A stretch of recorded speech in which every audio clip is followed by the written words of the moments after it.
여러분, 한 주간 동안 하나님의 아름다우심 많이 경험하셨습니까? 우리 옆 사람들 한번 봐주세요. 아름다워지셨는지. 네. 요약을 하면, 지난 시간을 잠깐 요약을 하면, 하나님은 무한하신 분이십니다. 맞습니까? 하나님께서 무한하시다는 말은 첫 번째, 한계가 없으시다, 제한이 없으시다.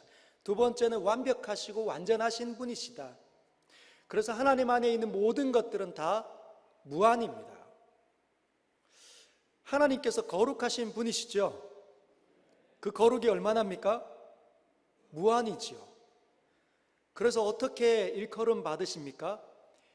영광의 하나님.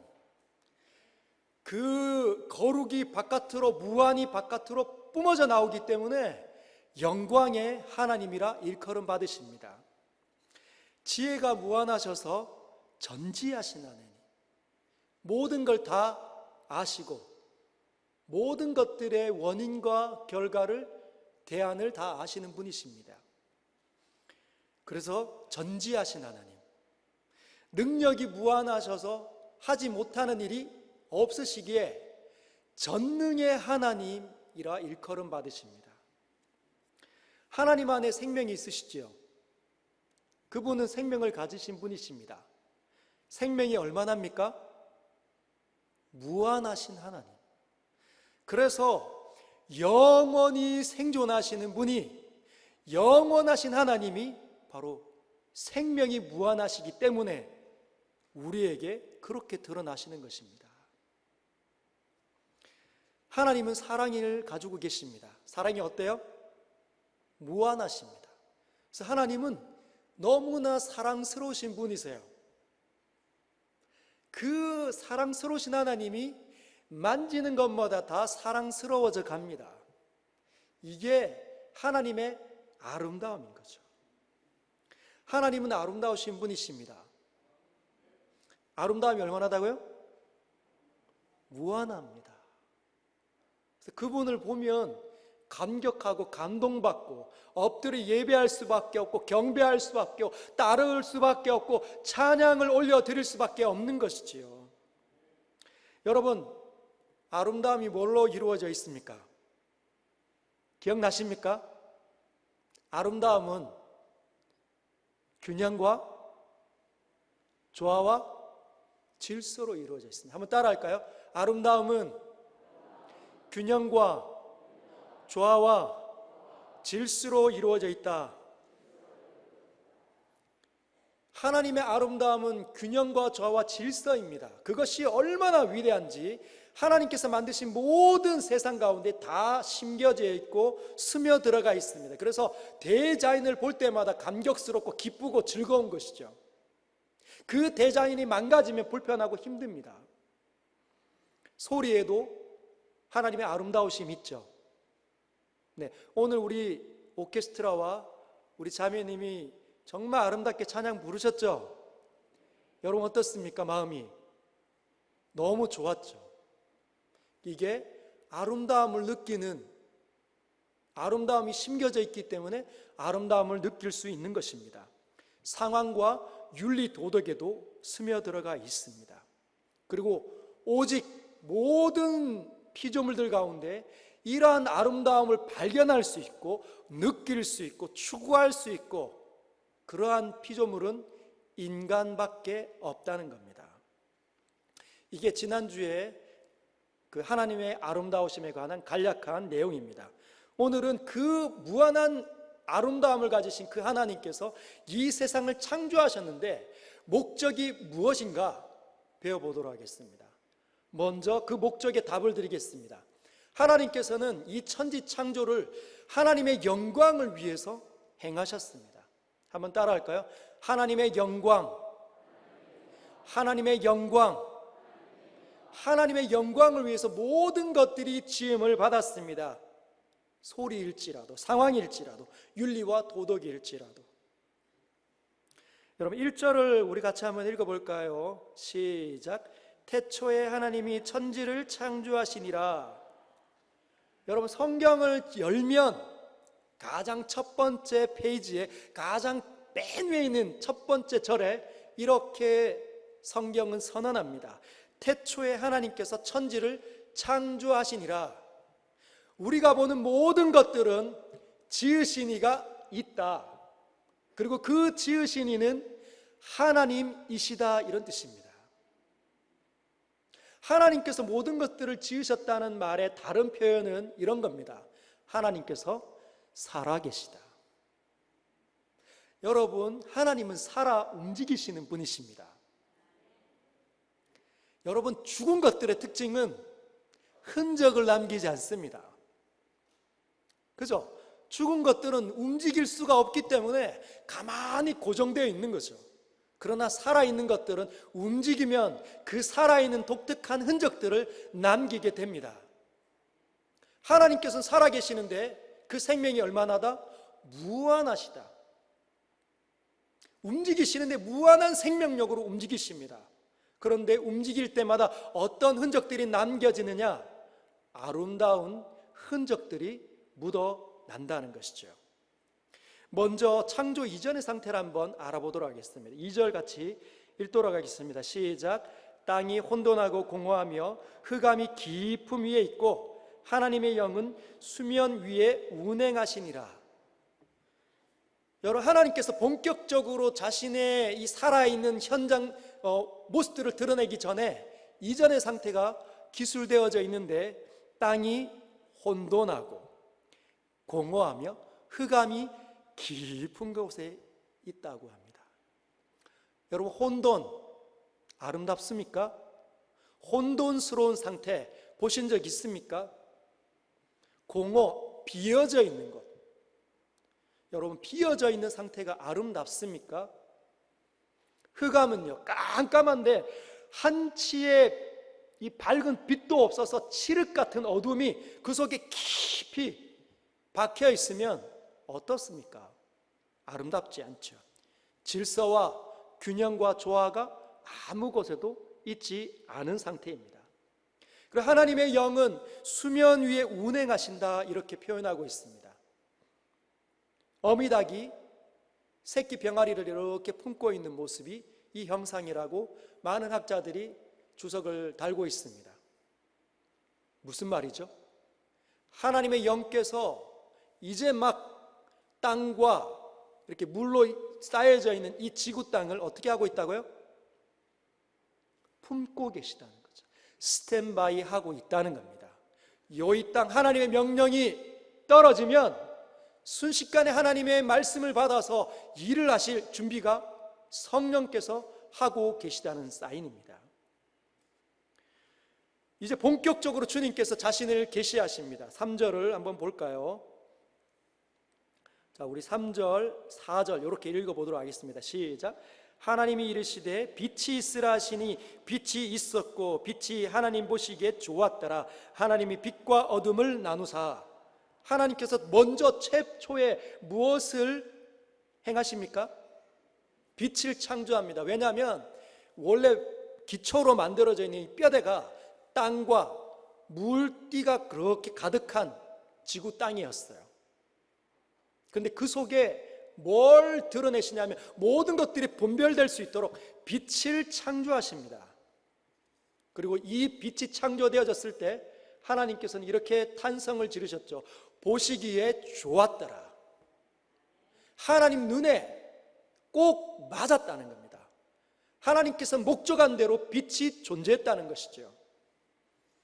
여러분, 흑암 가운데 그 흑암이 하나님께서 건드리기 이전의 상태 아닙니까? 그런데 하나님께서 건드리면 어떻게 된다고요?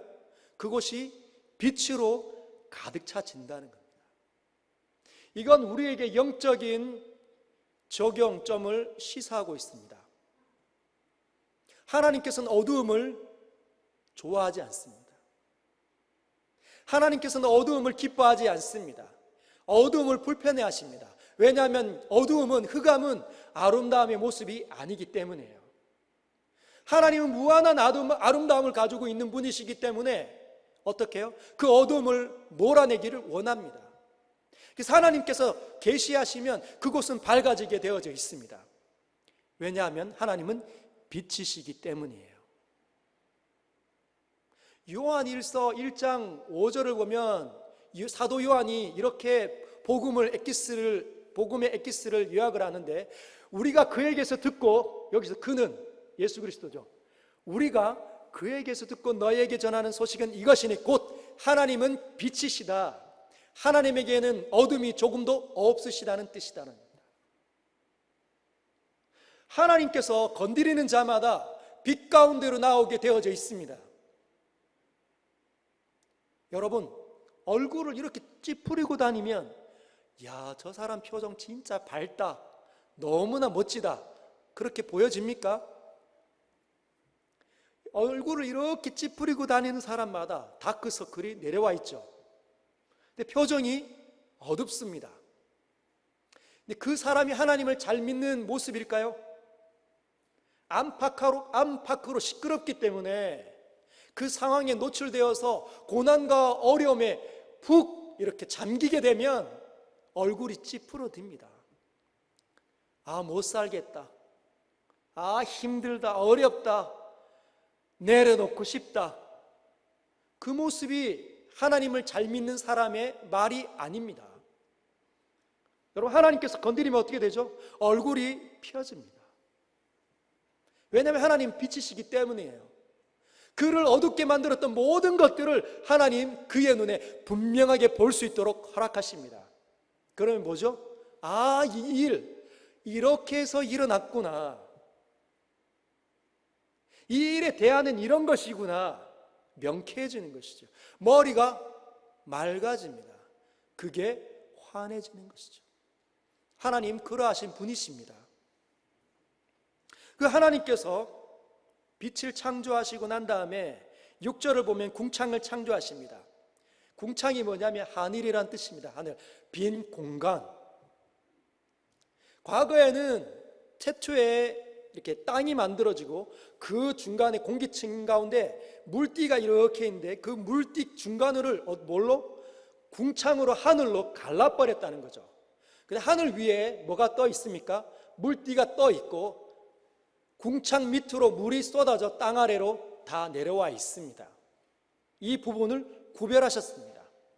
과거에 이 물띠는, 하늘 위에 있는 물띠는 자외선과 방사선, 우주로부터 오는 그 방사선과 자외선을 다 차단하기 때문에, 태양광들을 차단하기 때문에 어때요? 안전합니다. 모든 피조물들이 살기에 적합한 것이죠. 그런 상태를 미리 만드셨습니다. 그리고 9절과 10절을 보면 물을 모으십니다. 땅 아래 떨어졌던 물들을 한 곳으로 모읍니다. 땅이 드러나도록 육지가 되게 하시고, 물들이 모인 곳으로 뭐라고요? 바다라고 명명하십니다. 그리고 보기에 좋았더라. 하나님께서 목적한 그림처럼 아름다움이, 균형과 조화, 질서가 배열되기 시작했다는 것이죠.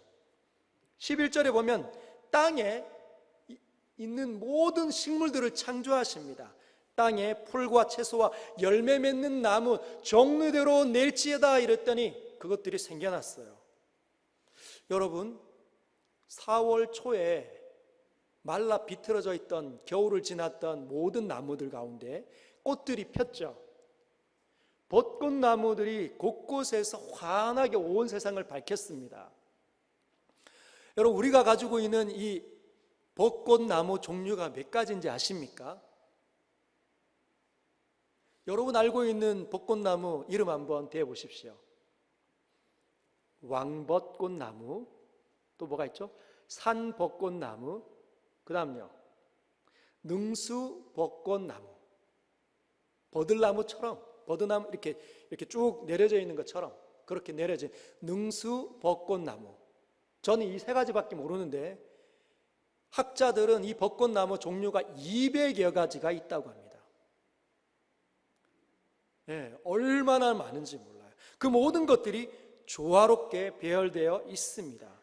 14절에 보면 하늘에 광명체를 두십니다. 태양을 창조하시고 달을 창조하시고 별들을 창조합니다. 여러분, 태양은 낮을 비추죠. 밤을 비추는 건 뭡니까?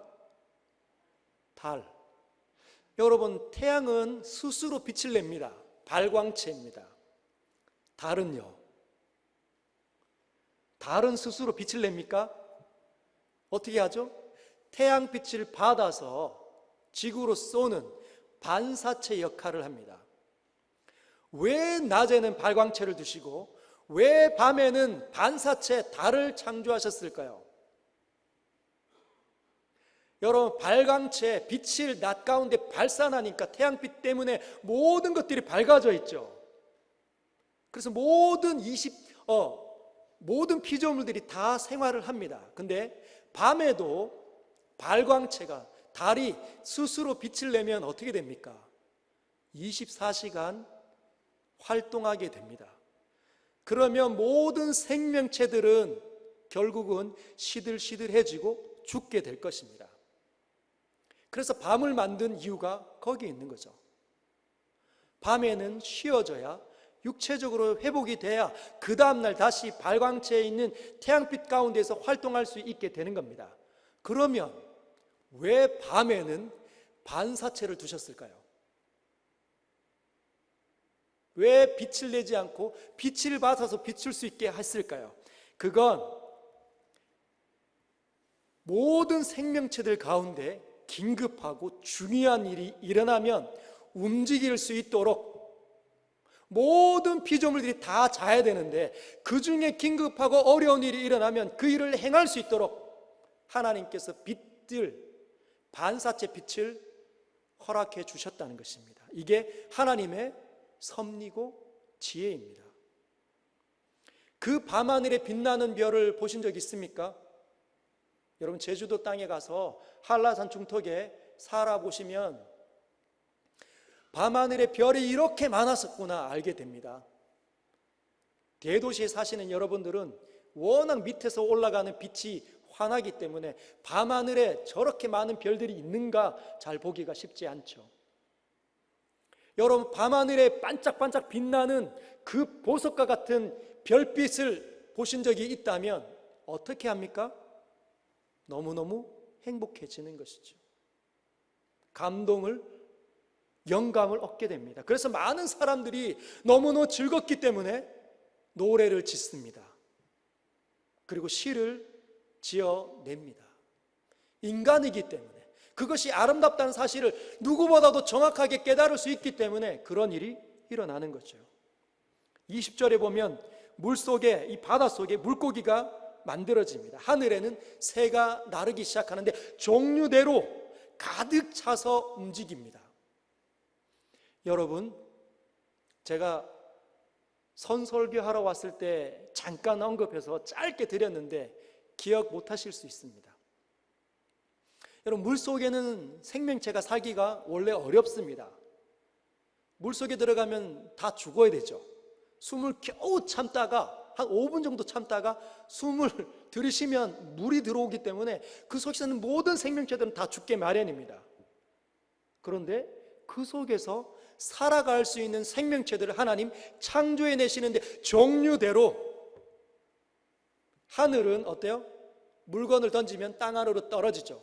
근데 마음껏 그 창공을 나르는 존재들을 창조해 내십니다. 얼마나 아이러니합니까?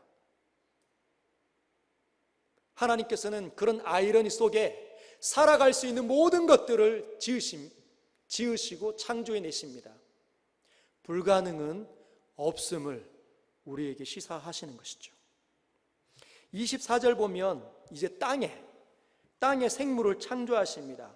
육지동물과 양서류, 파충류, 포유류, 그리고 곤충, 또 뭐가 있겠습니까? 미생물들, 이 모든 것들이 다 만들어집니다. 여러분, 천지가 창조되는데 어떻게 창조됩니까? 꽉 채워지는 거죠. 꽉 채워지는데 복잡하고 혼잡하지 않습니다. 아름다움으로 균형과 조화와 질서로 하모니를 이루면서 창조가 되어졌습니다. 그것이 하나님께서 원하는 그림입니다. 여러분, 하나님께서 기대하는 생명은 꽉 찬 상태입니다. 저와 여러분들을 창조해내시고 예수님을 믿게 한 이유는 하나님의 생명이, 하나님의 아름다움이 꽉 찬 상태로 이 땅에 드러나도록 창조하셨다는 것이죠. 여러분, 마지막 창조를 한번 보도록 하겠습니다. 이제 굉장히 중요합니다. 본문 26절 같이 한 절인데 읽도록 하겠습니다. 시작. 하나님이 이르시되 우리의 형상을 따라 우리의 모양대로 우리가 사람을 만들고 그들로 바다의 물고기와 하늘의 새와 가축과 온 땅과 땅에 기는 모든 것을 다스리게 하자 하시고, 뭐가 창조가 되어졌죠? 마지막으로 사람, 인간이 창조가 됩니다. 여기에 밑줄을 쭉 끄십시오. 형광색이 있으신 분은 형광색으로 칠을 하시고, 별표를 3개, 돼지꼬리 땡땡. 왜요? 굉장히 중요한 구절입니다. 창조의 하이라이트가 여기에 기록이 되어져 있습니다. 저와 여러분들의 창조의 목적이 여기에 나타나고 있습니다. 여러분들이 왜 이 땅에 존재하는지 궁금하셨습니까? 이 구절에 여러분들의 마음을 다해서 집중해서 한번 들여다보십시오. 내가 존재하는 이유가 여기에 기록이 되어져 있습니다. 다시 한번 읽어볼까요? 앞부분만 한번 읽도록 하겠습니다. 시작. 하나님이 이르시되 우리의 형상을 따라 우리의 모양대로 우리가 사람을 만들고, 거기까지. 네. 우리가 누구의 형상으로 지음을 받았습니까? 하나님. 여러분, 우리는 원숭이가 변해서 창조가 된 게 아닙니다. 누구의 형상을 따라, 누구의 모양대로? 하나님의 형상을 따라 하나님의 모양대로 우리가 지음을 받았다는 거죠. 여기 보면 우리는 삼위일체 하나님, 하나님은 항상 공동체성을 띠십니다. 하나님이 존재하는 그 순간부터 하나님은 삼위일체셨습니다. 그래서 이 세상의 모든 창조들은 어때요? 공동체성을 띱니다.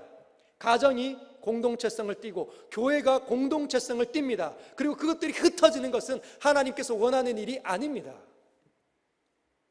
분열되는 모습은 하나님께서 기대하는 바가 아니라는 것이죠. 깨어진다, 하나님이 기대하는 모습이 아닙니다. 자신의 생각대로, 자신의 능력으로 자기가 망칠 수는 있어도 하나님께서 기대하는 모습은 아닙니다. 정신이 분열된다, 그것도 하나님께서 기대하는 게 아닙니다. 가정이 깨어진다, 자신의 어리석음으로 깨어지는 거죠. 하나님이 깨뜨리는 것이 절대 아닙니다. 교회가 박살이 난다, 하나님이 원하는 일이 아닙니다. 하나님의 형상을 따라 하나님의 모양으로 사람이 만들어졌습니다. 여러분, 만들어졌기 때문에 우리는 신이 아닙니다. 자꾸 신선이 되려고 하면 안 됩니다. 여러분, 돌을 닦는데 뭔가 분별하면서 뭔가 엄청난 걸 보면서 자꾸 신선이 되려고 하면 안 됩니다. 사람은 창조되어진 피조물들 가운데 하나입니다. 만들고, 피조물이기 때문에 다른 동물들과 굉장히 유사하죠. 여러분, 개구리가 이제 막 그 알에서 깨어나서 이렇게 막 분화하고 개구리 모습을 달리려고 하잖아요. 그 모습과 사람이 착상을 해서 분화해서, 수정체에서 분화해서 사람의 모습 가기 전에 그 모습들은 어때요? 굉장히 유사합니다. 왜냐하면 피조물들 가운데 하나이기 때문에 동일한 거죠. 그런데 다른 피조물들과는 없는 고유한 특징이 있어요. 그게 뭡니까? 하나님의 형상입니다. 여러분, 하나님이 어떻게 존재하시는지 아십니까? 하나님의 존재 방식. 하나님은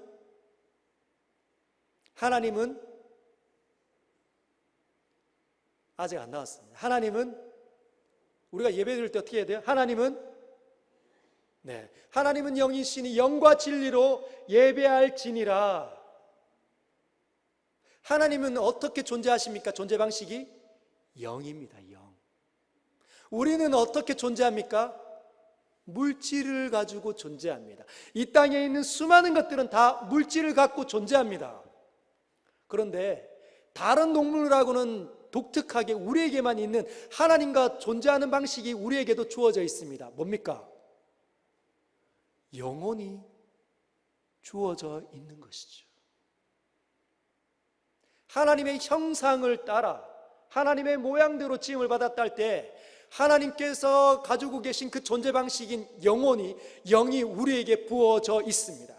그래서 유일하게 이 땅에서 하나님을 예배할 수 있고 하나님을 기뻐할 수 있고 하나님을 발견할 수 있는 존재는 인간밖에 없습니다. 우리는 사람입니다, 여러분. 여러분은 사람입니다. 여러분, 그리고 하나님의 형상으로 지음을 받은 특징이 지정의가 있습니다. 한번 따라할까요? 지정의, 지정의. 어떤 학자들은 인간을 5군데로, 5부분으로 이렇게 구분하지만 많은 학자들이 또는 하나님 믿지 않는 사람들도 역시 사람을 어떻게 구분하냐? 지정의로 이루어진 존재다, 이렇게 이야기하는 데는 동일합니다. 지가 뭡니까, 여러분? 지성적인 영역을 가진 존재라는 거예요.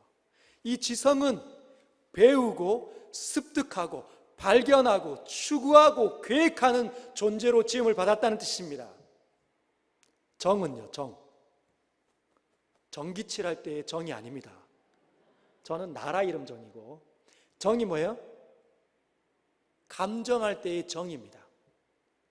보고 느끼고 즐거워하고 기뻐하고 슬퍼하고 우울해하고 답답해하는 그런 모든 감정을 느낄 수 있는 유일한 존재. 물론 저런 다른 피조물들에게도 있겠죠. 그러나 우리는 굉장히 디테일하고 복잡한 것들을 느낄 수 있는 존재로 지음받았습니다. 의는 뭘까요? 옳을 의는 아닙니다. 의는 뭐냐면 의지할 때 하는 뜻의죠. 의지가 있는 존재로 지음받았다는 겁니다. 발견하고 기뻐하는데 그걸 해낼 수 있는 의지가 있는 존재로 지음받았다는 뜻이에요. 여러분, 지성과 감정과 의지가 왜 주어졌을까요? 모든 피조물들 가운데 유일하게 하나님의 형상으로 지음받은 우리에게 왜 이러한 것들이 주어졌을까요? 지성을 가지고 하나님을 유일하게 발견할 수 있고 하나님을 깨달을 수 있고 하나님을 알아갈 수 있고 하나님을 추구할 수 있도록 지성이 주어져 있습니다. 이 감정은요, 그 발견되고 알려진 하나님을 어떻게 해요? 즐거워하고 기뻐하도록, 자신이 하나님을 더 많이 못할 때 슬퍼하도록 감정이 주어져 있다는 것이죠. 1차적으로. 의지는요, 그 하나님이 무엇을 원하는지 알고 있기 때문에, 그것이 감동으로 와닿았기 때문에, 기뻐하기 때문에 그걸 해내고 싶어하는 의지가 인간에게 있다는 겁니다. 인간은 그런 존재로 지음을 받았어요. 여러분, 이 세상에 있는 모든 피조물들은 영혼이 없습니다. 여러분, 혹시 장미꽃을 보신 적 있습니까? 장미가 색깔이 알록달록해서 굉장히 진한 향기를 내뿜는 그 장미를 코끝에 이렇게 대었을 때 그 진한 향기가 코끝을 통해서 몸 안으로 싹 들어오면 어때요? 너무 행복하죠. 너무 즐겁습니다. 그래서 방에도 꽃병에 이렇게 꽂아놓고 봅니다.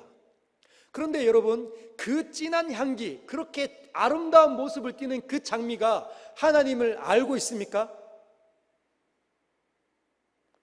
그 장미가 하나님을 노래합니까?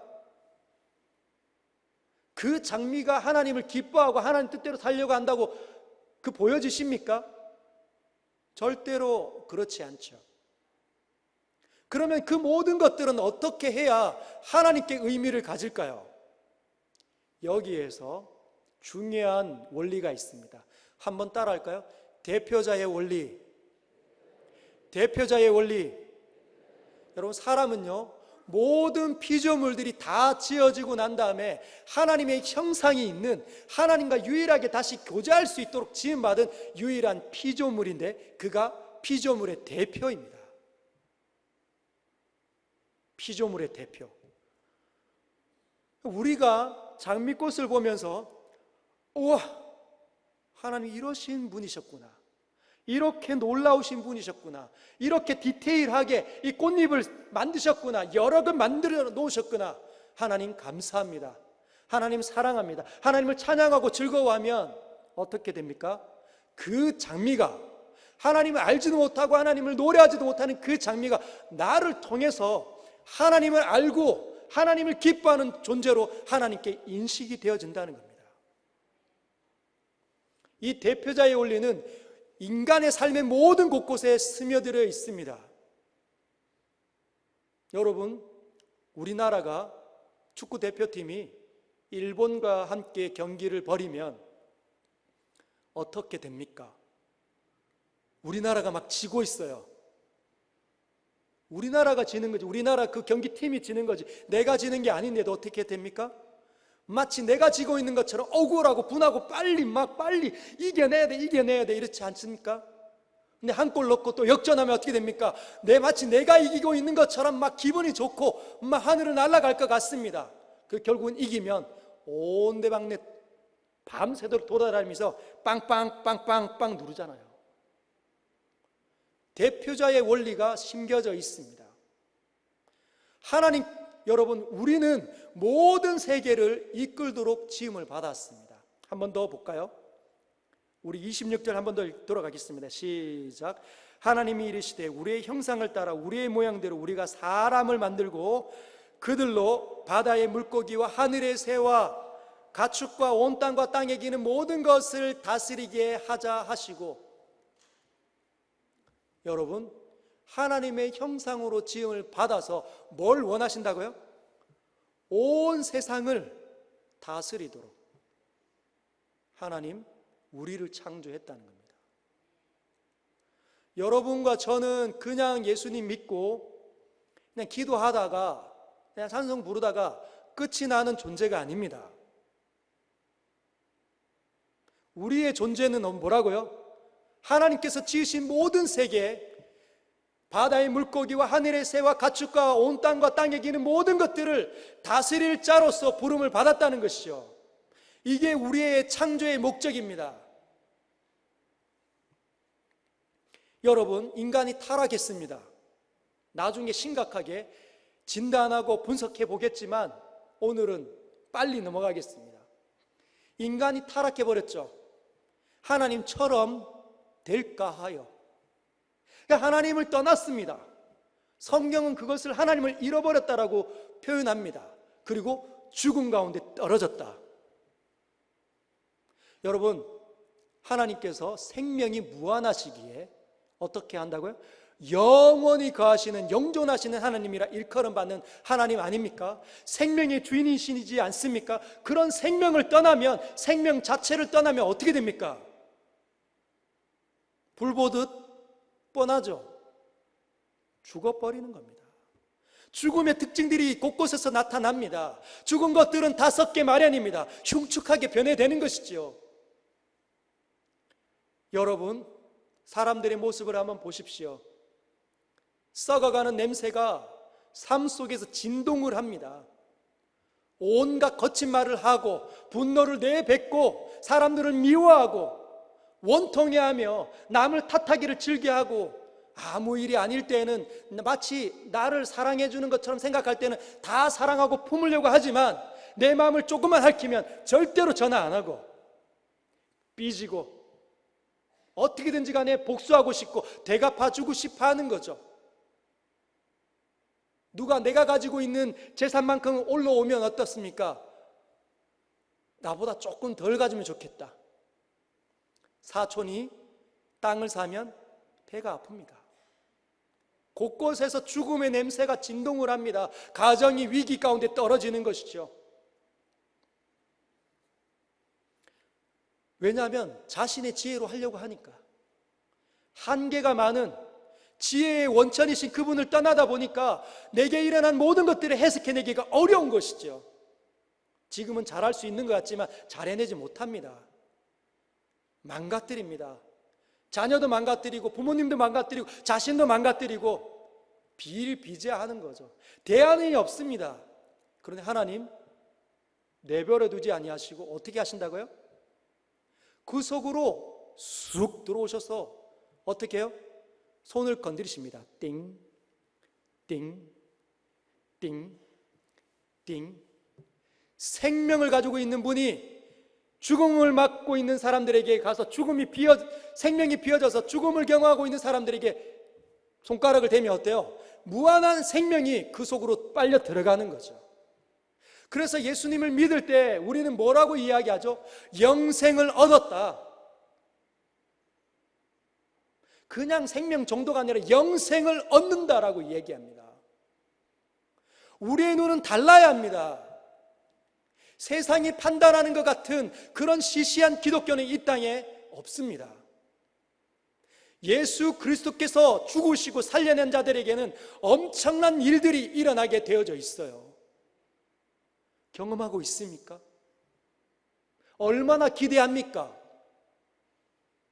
여러분들은 오늘 이 말씀을 어떻게 듣고 있습니까? 네, 이제까지 신앙생활 해보니까 그런 일 안 일어나던데요. 여러분들의 믿음은, 그런 말을 던지시는 그분의 믿음은 존귀합니까? 하나님을 보고 사는 자 맞습니까? 그렇게 돼야 되죠. 그래서 예수님을 믿으면 어떻게 된다고요? 재창조가 일어나는 겁니다. 재창조가 일어나는 겁니다. 재창조가 일어나서 다시 바다의 물고기와 하늘의 새와 가축과 온 땅과 땅에 기는 모든 것들을 다스리는 자리로 나아오도록 하나님 이끌어 가시는 것이죠. 점점 잘하게 됩니다. 처음에는 교회 나오면 바울이 뭔지, 예수님이 뭐라 하셨는지 아무런 개념이 없기 때문에 재미가 없을 수 있습니다. 그러나 하나님의 인도하심을 받으며 곳곳에서 하나님의 일들을 경험하기 시작하면, 하나님의 생명들이 성경을 통해서 마음에 부딪히기 시작하면 달라집니다. 그에게 하나님의 나라가 맡겨질 것입니다. 여러분, 로마서 8장 19절과 21절 한번 읽어볼까요? 로마서 8장 19절과 21절 같이 함께 읽도록 하겠습니다. 시작. 피조물이 고대하는 바는 하나님의 아들들이 나타나는 것이니 그 바라는 것은 피조물도 썩어짐의 종노릇 한 데에서 해방되어 하나님의 자녀들의 영광의 자유에 이르는 것이니라. 여러분, 사람이 타락했을 때 사람만 죽음 가운데 떨어진 것이 아닙니다. 창세기 3장에 보면 땅이 너로 말미암아 저주를 받고, 대표자의 원리로 뭐가 됐다고요? 땅도 온 세계도 저주를 받았습니다. 여러분, 우리가 하나님을 알고 그 하나님을 사랑하고 그 하나님 뜻대로 이 땅에 존재하면, 우리의 피조물의 대표인 우리 때문에 우리 바깥에 있는 나에게 결부되어져 있는 모든 피조물들이 어떻게 해요? 하나님을 알고 하나님을 기뻐하고 하나님을 즐거워한다고 하나님 간주해 주십니다. 인간만 복을 주시는 게 아니라 인간을 통해서, 피조물인 대표인 인간을 통해서 모든 피조물들에게 자신의 무한한 생명과 은혜를 베풀어 주신다는 것이죠. 그런데 인간이 타락해버리니 그들 역시 인간처럼 하나님을 알기를 거부하고 하나님을 싫어하고 하나님 뜻대로 살지 않고 자기 마음대로 살기로 간주한다고 그들도 그렇게 간주되어 고통 가운데 떨어졌습니다. 그래서 로마서 8장 21절은 썩어짐의 종노릇하고 있다는 거예요. 그래서 19절에 뭐라고요? 한 번 더 보여주십시오. 19절, 로마서 8장 19절. 네, 로마서 8장 19절 제가 한번 읽겠습니다. 피조물에 고대하는 바는 하나님의 아들들이 나타나는 것이니. 뭐라고요? 피조물들이 오래 기다릴 때입니다. 오랫동안 기다린 건 하나님의 아들들이 나타나는 것을 기다리고 있었다는 거예요. 우리 모두를 통해서 하나님께 의미 있는 존재가 되도록 우리를 기다려 왔다는 겁니다. 우리는 그냥 사는 것이 아니라 곳곳에 있는 모든 피조물들, 하늘과 별과 달과 태양과 새와 나는 것들과 모든 피조물들을 보면서 하나님 감사합니다.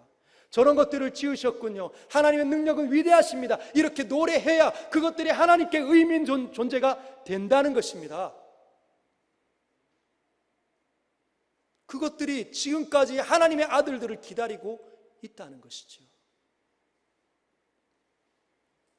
우리의 모든 자리에 여러분 가서 다스리기 시작해야 합니다.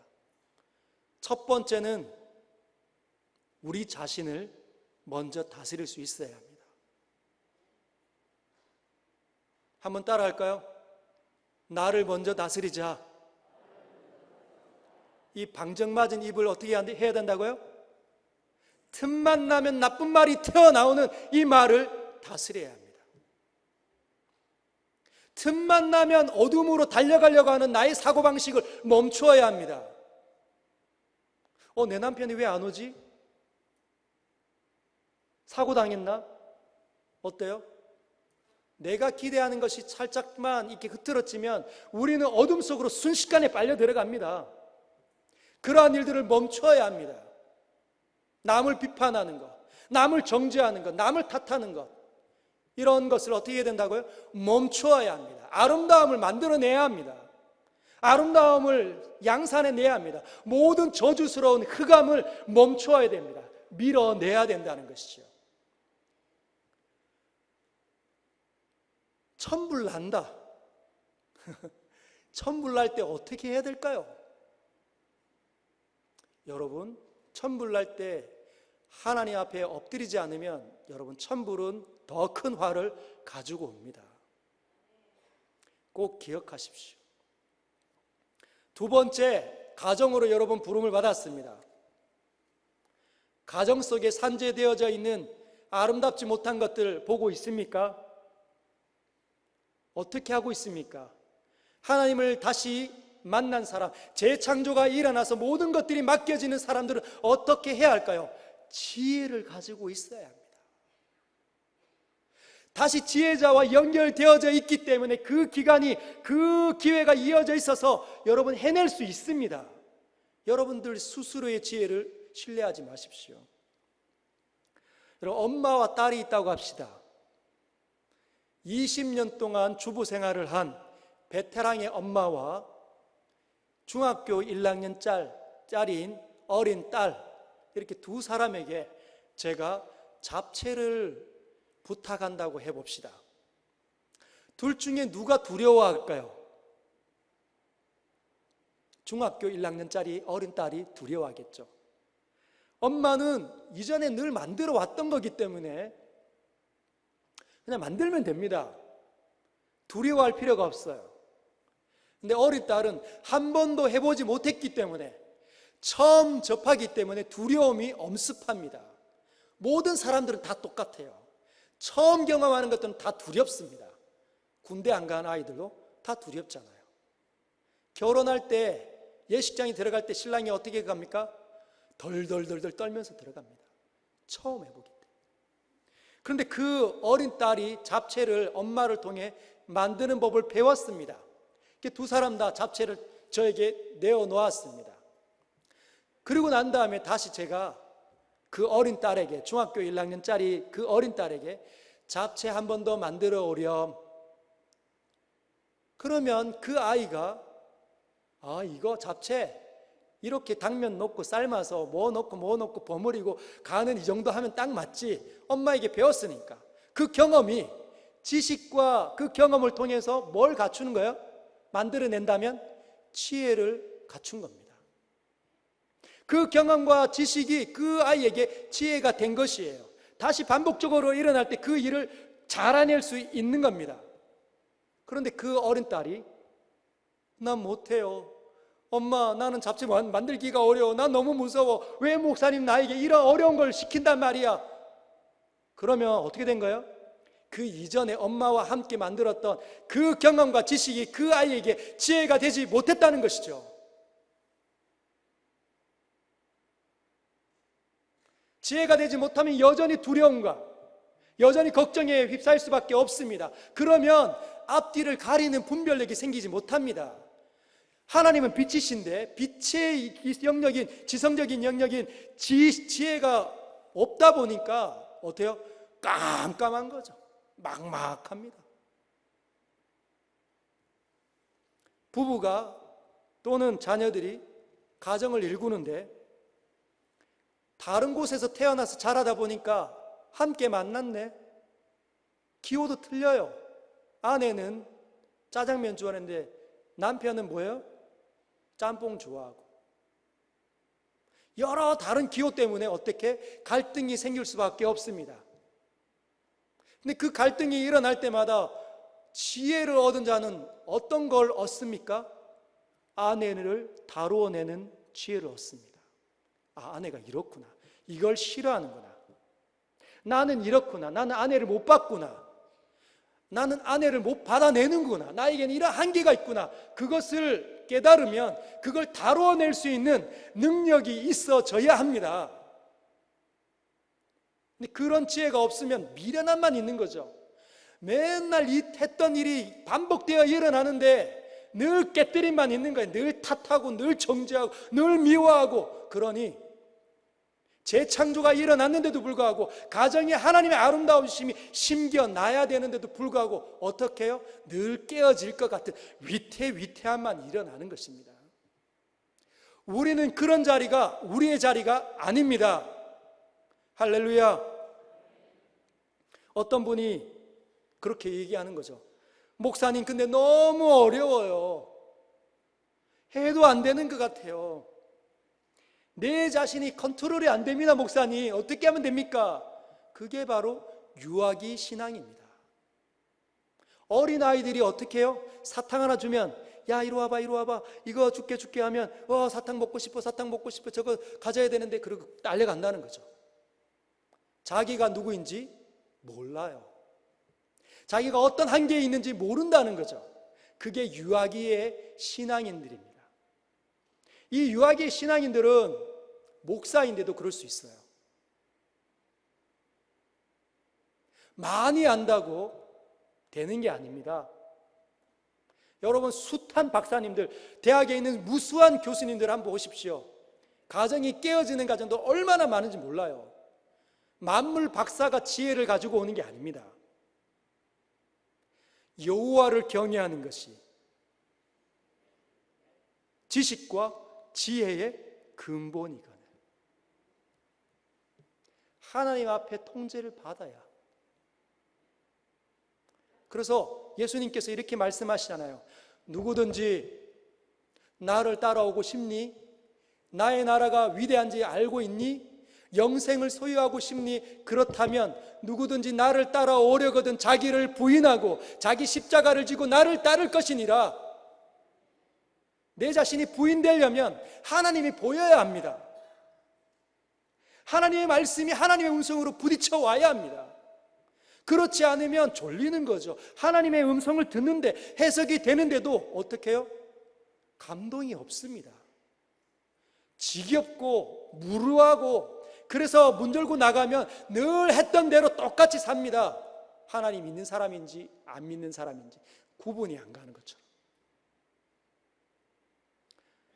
여러분, 하나님을 아는 지식이 많아지시길 주님으로 축복합니다.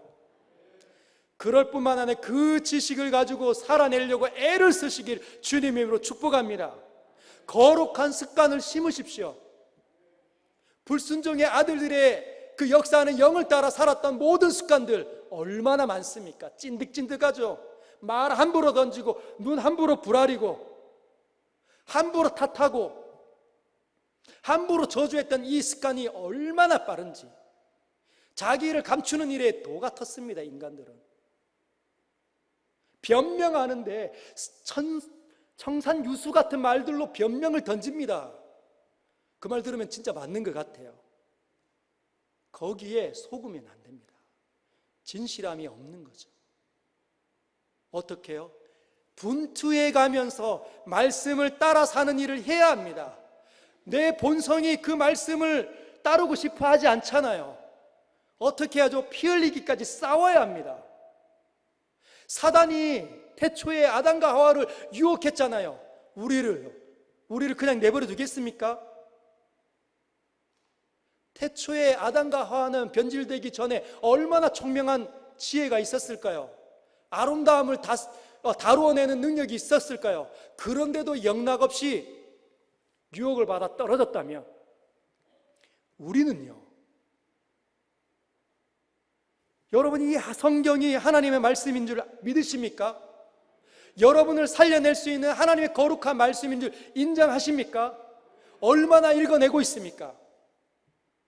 성경은 사람이 떡으로만 살 것이 아니라 하나님의 입에서 나오는 모든 말씀으로 살 것이다. 하나님의 말씀 외로 이 말씀은 하나님의 영으로, 하나님의 마음으로 감동된 것으로 어떻게 해요? 하나님의 사람을 온전케 하며, 여러분들이 온전해지려면 이 말씀을 가지고 묵상하고 애를 써서 분투해내는 삶을 살아야 그 일이 조금 새겨집니다. 점점 늘어가면, 실패가 있고 넘어지고 좌절하더라도 점점 계속적으로 지속해 나가면, 추구하면 그 일이 결국은 우리 삶 가운데 일어나게 되어져 있는 거죠. 그러면 내 자신도 내가 컨트롤하고 내 남편과 아내도 컨트롤하기 시작하고 자녀들도 다루어낼 수 있습니다. 어리석고 미련한 자는 그냥 어디서 들으면 가지고 그냥 바로 즉석으로 써먹으려고 하는데 사람이 달라요. 사람은 다릅니다.